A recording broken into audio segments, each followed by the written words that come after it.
Sidhani kama yeyote aliyefanya hivi alikuwa na nia ya kuishambulia Kenya au Tanzania. Nadhani ilikuwa imeelekezwa wazi wazi kwa Marekani. Lakini imefanyika Kenya na Tanzania, na Wakenya, wa Tanzania na wa Marekani wote wamepoteza maisha. Kwa kubwa story hii, acha nishushie na Afia.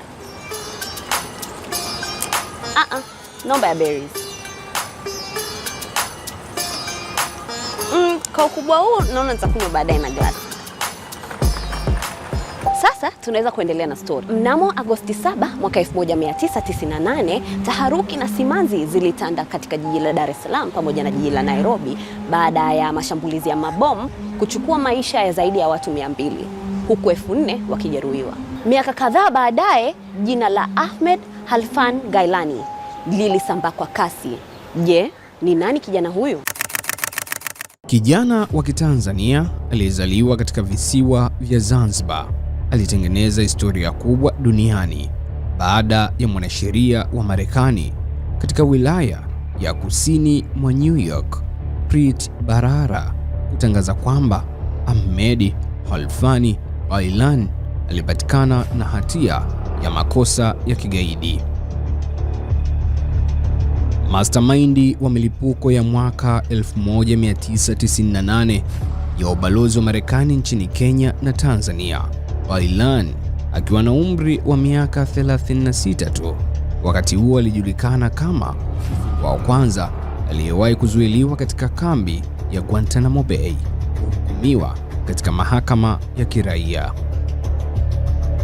Hii ilifuatia kesi ya wiki 5 mbele ya jaji wa Marekani Lewis Kaplan, ambapo alikutwa na hatia ya kula njama ya kuharibu mali na majengo ya Marekani. Kwa mujibu wa ushahidi, balozi hizo zilishambuliwa kwa mabomu makubwa yaliyokuwa yamewekwa kwenye maroli yenye takribani pauni 1,000 za TNT.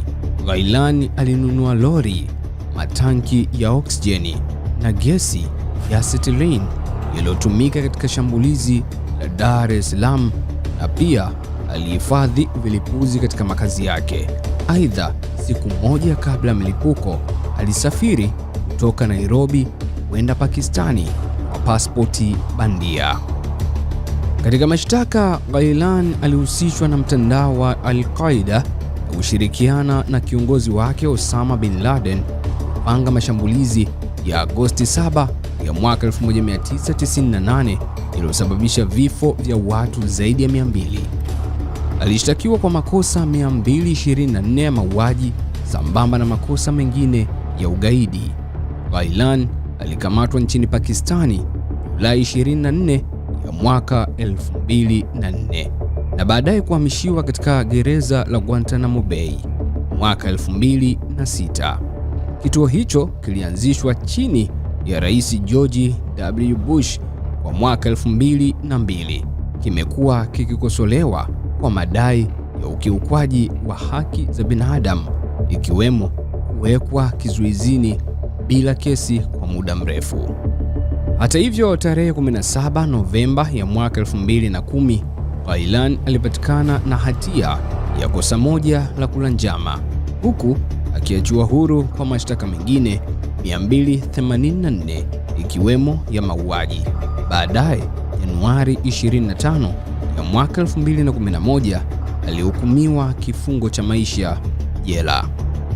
Kwa sasa anatumikia adhabu hiyo katika gereza la usalama wa juu la ADX Florence, ambalo lipo Florence, Colorado nchini Marekani. Hizi ni ripoti zikimuhusu kijana wa Kitanzania aliyezaliwa katika visiwa vya Zanzibar. Huyo ni Ahmed Halfan Gailani ambaye anatumikia adhabu ya kifungo cha maisha katika gereza la usalama wa juu la ADX Florence ambalo lipo Colorado nchini Marekani. Mwantum TZA ameandaa habari hii. Mimi naitwa Nikandaba.